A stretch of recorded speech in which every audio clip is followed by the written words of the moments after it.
1% гэдэг нь тэр ямар өчтэй юм бэ?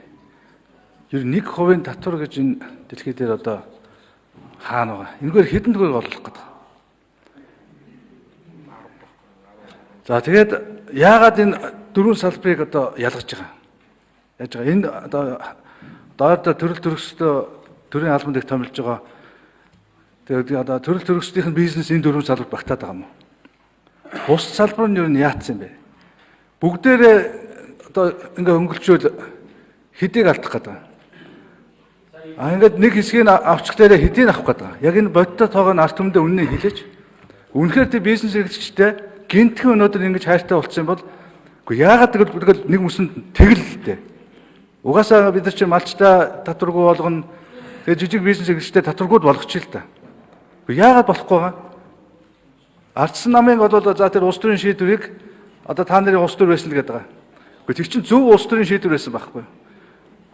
Бүх компаниуд адилхан 10% төл. Харин энэ жижиг компаниудаа бүр 90% нь буцаагаад өгчээ.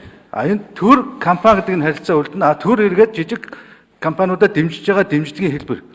Логик нь энэ л байсан шүү. За дахиад ангилсан, шаталсан ийм татвартай болъё. Татвараа нэмье гэдэг шаардлагыг одоо гишүүдээрээ тавилж байгаа засгийн газар оруулж. Тэгэхээр би энэ юу гэж харж байгаа гэхээр энэ та нарын оролцооны хувьд зөвхөн одоо эх 7 хоног сонгуул болох ч учраас сонгуулийн өмнө арт түмнийг хуурж байгаа. Тэгээд нэг тийм ёстой жинхэнэ хоосон улс төрийн буруу шийдвэр болох энэ чиглэл рүү явж байгаа гэж хараад байгаа байхгүй. Тэгээд ер нь яахлаарэ та нар дандаа ингэж арт түмнээ ангилж, ялгаж ингэж элдвээр гадуурхаж байдаг юм бэ? Намаар, хамаатан саднаар, хийж байгаа ажлаар нь, насаар нь. Гэхдээ та нарын өнөөдрийн хүртэл энэ цөөхөн хоногт хийсэн бүх шийдвэр чинь дандаа ялгаж байна шүү дээ. Та нар бол одоо оюутнуудыг ялгаж байна, мэсвүүдээр нь. Та нар хүүхдийг ялгаж байна. Одоо хөргөгчтэй айлын хүүхэд бол мөнгө авахгүй. Тэгээ одоо тодорхой ямар одоо тодорхой хорон дарга өчгсөн тэргээр нь бол мөнгөний өгнө. Өөрөлд нь ялгуун гадуурх байхгүй. Дээр нь одоо ахмадуудыг ялгаж байна. За одоо ямар одоо амьдрал ямар болцоотой тийм ээ одоо ингээд илүү урт нассан ахмад нь бол илүү. Одоо хөрхи одоо би муу одоо тийм ээ насаараа усын төлөө зүтгээд үнэхээр насаж чадахгүй шүү дээ тэр 70 насны чинь.